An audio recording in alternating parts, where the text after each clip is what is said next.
Do you do this to yourself? Why do you punish yourself that much? Punish myself? Yeah. We're talking about punishment. Yeah? I don't see the punishment.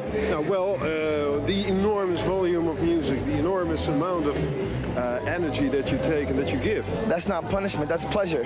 Is it pleasure? Yeah, we're a band based on the pleasure principle. And when I go out there with my best friends and we make beautiful music that is sacred to us, that's nothing but ultimate glorious euphoria. Yeah. There is no pain when you're on stage. The pain comes during life, and that's a place to fucking exercise the pain out of your body. What is the nicest part of the audience? Is it, let's say, the first 25 rows, or is it the next 25 rows? Because the first 25 rows are people who are pogoing, who are dancing like madmen, and the other people are just staring at you. Well, George Clinton once told me a very important statement.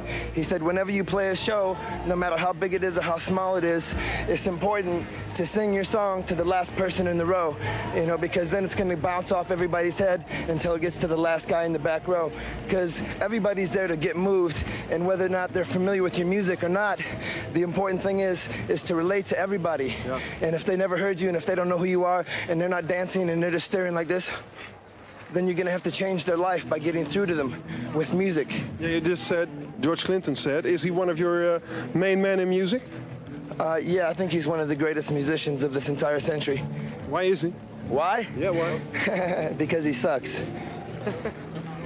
But he plays the tones square. He has a square sound, a funky sound. Yeah, you could say he has a funky sound. I guess that would be a true statement. But do you think that Red Hot Chili Peppers can make the same funky sound? No, there's nobody in the world that can make the same funky sound as George Clinton. But see, funk is an extraordinarily diverse entity, and funk comes in all shapes and sizes and colors and forms, and funk can be a very sneaky thing. You can find funk everywhere. You can find it in country. You can find it in this parking lot. If somebody, you know, has been fucking in the parking lot and there's a pile of cum, you would say there is the funk. You know, funk is a very slippery, strange thing, and the Red Hot Chili Peppers are based on a foundation of funk, but it is not the same as George Clinton.